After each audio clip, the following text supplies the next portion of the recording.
ಮಳೆ ನಿಧಾನವಾಗಿ ಸುರಿಯುತ್ತಿತ್ತು. ಆ ಮಳೆಯೊಳಗೆ ನಾನೇ ಒದ್ದೆಯಾದಂತೆ. ನನ್ನ ಮನಸ್ಸು ಕೂಡ ತುಂಬ ಭಾರವಾಗಿತ್ತು. ನಾನು ನಿಧಿ, ಸಾಧಾರಣ ಹುಡುಗಿ. ಆದರೆ ನನ್ನ ಜೀವನಕ್ಕೆ ಅಸಾಧಾರಣವಾಗಿ ಬಂದವನು ಅವನು ಅನೂಪ್.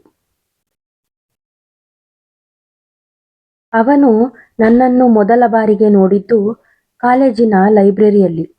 ನನ್ನ ಕೈಯಲ್ಲಿದ್ದ ಪುಸ್ತಕಕ್ಕಿಂತ ಅವನ ಕಣ್ಣಲ್ಲಿ ನನಗೆ ಆಸಕ್ತಿ ಹೆಚ್ಚು ಕಾಣಿಸಿತು. ಅವನು ನಗುವಾಗ ನಾನು ನಗಲಿಲ್ಲ. ಆದರೆ ನನ್ನ ಹೃದಯ ಮಾತ್ರ ಅವನನ್ನು ಮೊದಲೇ ಒಪ್ಪಿಕೊಂಡಿತ್ತು. ನಾವು ಮಾತಾಡಲು ಶುರು ಮಾಡಿದೆವು. ಮೊದಲು ಓದು, ನಂತರ ಜೀವನ. ಆಮೇಲೆ ಮಾತುಗಳ ನಡುವೆ ಮೌನವೇ ಪ್ರೀತಿಯಾಗಿ ಬದಲಾಗಿತ್ತು. ಅವನು ಹೇಳುತ್ತಿದ್ದ, ನೀನು ನನ್ನ ಜೀವನದ ಶಾಂತಿ ನಿಧಿ. ನಾನು ನಂಬಿದೆ.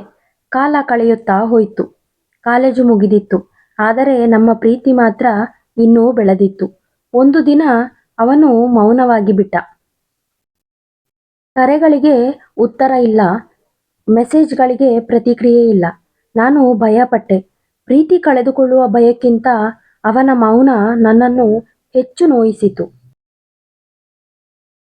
ಕೊನೆಗೆ ಅವನು ಬಂದ. ಕಣ್ಣಲ್ಲಿ ಪಶ್ಚಾತ್ತಾಪ, ಮಾತಿನಲ್ಲಿ ದಣಿವು. ಅವನು ಹೇಳಿದ, ನನ್ನ ತಂದೆ ತಾಯಿ ಒಪ್ಪುತ್ತಿಲ್ಲ. ನಾನು ನಿನ್ನನ್ನು ನೋಯಿಸಲು ಬಯಸಲ್ಲ. ಆ ಕ್ಷಣ ನನ್ನ ಹೃದಯ ಒಡೆದಿತ್ತು. ಅವನನ್ನು ಹಿಡಿದುಕೊಳ್ಳಲು ಮನಸ್ಸಿತ್ತು. ಆದರೆ ಅವನ ಭವಿಷ್ಯವನ್ನು ಕಟ್ಟಿಹಾಕಲು ಮನಸ್ಸಿಲ್ಲ. ನಾನು ನಕ್ಕುಬಿಟ್ಟೆ. ಹೌದು, ನಾನು ನಕ್ಕುಬಿಟ್ಟೆ. ಕಣ್ಣೀರು ಒಳಗೆ ಮುಚ್ಚಿಕೊಂಡು, ಸರಿ, ನೀನು ಸಂತೋಷವಾಗಿರು ಅಂತ ಹೇಳಿದೆ. ಅವನು ಹೋದ. ನಾನು ಉಳಿದೆ, ಪ್ರೀತಿಯ ನೆನಪುಗಳ ಜೊತೆ. ಇಂದು ಅವನು ಬೇರೆ ಯಾರದೋ ಗಂಡ. ನಾನು ನನ್ನ ಕನಸುಗಳ ಹೆಂಡತಿ. ನಾವು ಒಟ್ಟಾಗಲಿಲ್ಲ.